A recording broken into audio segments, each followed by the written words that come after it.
In this video, I'm going to show you how to maintain a doe herd this summer so that way you have an equal balance of deer going into the hunting season this fall. So here we are in the food plot, and it's a little overgrown right now, but that's okay because I don't want food here in the summer, and I'll talk about that. That'll be one of the points for maintaining a doe herd.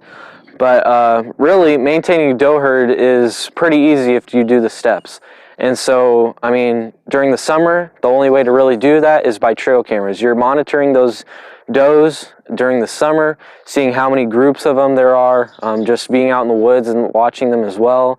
That's a really great way to monitor doe herds, but especially those trail cameras set up on these forage type areas, you'll really get a lot of pictures and intel about what those does are doing and how many you have. And so the reason why too many does is bad is because those does are taking up space for where the bucks need to be this fall. And so I don't care if there's does here during the summer, but they're usually going to stay here during the fall, because I don't care if there's bucks here during the summer. I don't care what kind of deer are here in the summer. I only care about what kind of deer are here in the fall, and I want those bucks to be here in the fall. So really what we've done with this property is I've gotten a lot of does here in the early spring, so I'll kind of help them along with some of the food that we have around here in the cover, and then they'll go off, and then we'll start to see some bucks come in about every month. And that's what you really want to do. You don't want to have a bunch of does on your property, especially during the fall, because they're just going to take up that space where those bucks are going to be. Bucks like to be by themselves. They like to have plenty of room. And if you have too many does on your food plots, in your fields, in your bedding areas, you're going to spook off those. You're not going to spook off those bucks, but those bucks aren't going to want to be there except for the rut. And so you're going to have a really good rut, but you could still have the same good rut that you have and have a really great hunt in general if you take out some does. So I know some people like to have a lot of does so that way they can have a really good rut, but you'll still have the same great rut that you have with a lesser amount of does, and you'll have more opportunities for bucks during the majority of the season if you take out those does and they're not causing so much room. So that's a really key factor, is those does take up room, and if there's too many, you need to thin the herd or make extra space, but really thinning the herd is the best way to do it. And so just grab an extra doe tag.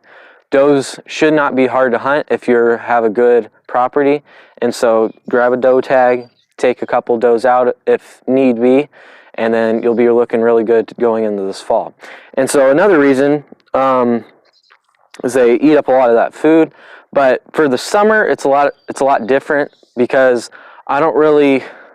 the deer have a lot of food in the summer. They can find food anywhere in the summer. In the fall, they can't do that. So that's why all those does are going to be coming on your plots and in your fields, and all those bucks are not going to like that because there's not food anywhere else, and they're going to have a lot of pressure when all those does are feeding the field with them.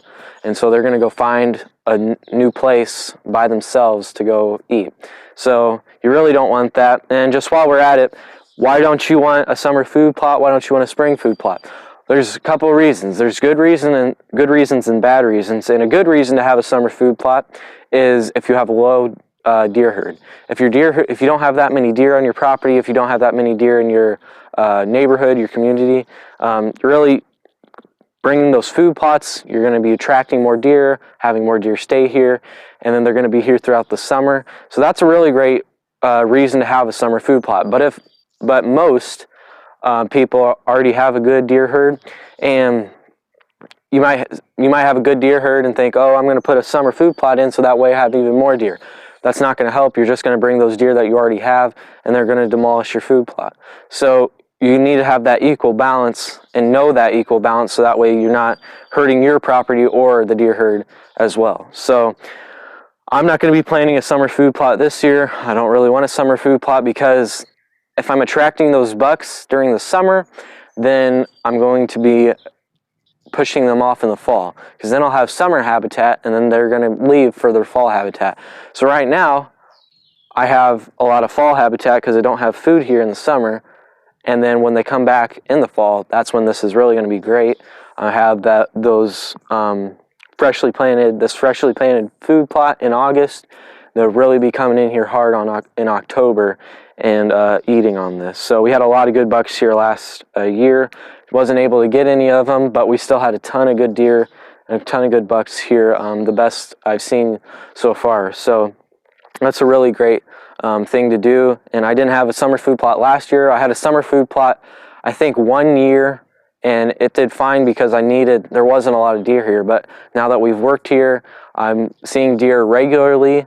Before I started working on this property, I've been working on it for about 4 years now.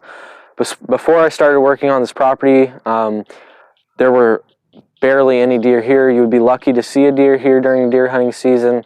And so, but now pretty much regularly in October especially, I'm seeing consistent mature bucks on the property. So you do not want a bunch of food during the summer. You don't want a bunch of does during the fall. And so that's all going to have equal, they're all relative. So if you have a lot of does, thin the food and thin the herd if need be, and then you'll have a lot more bucks on your property this season.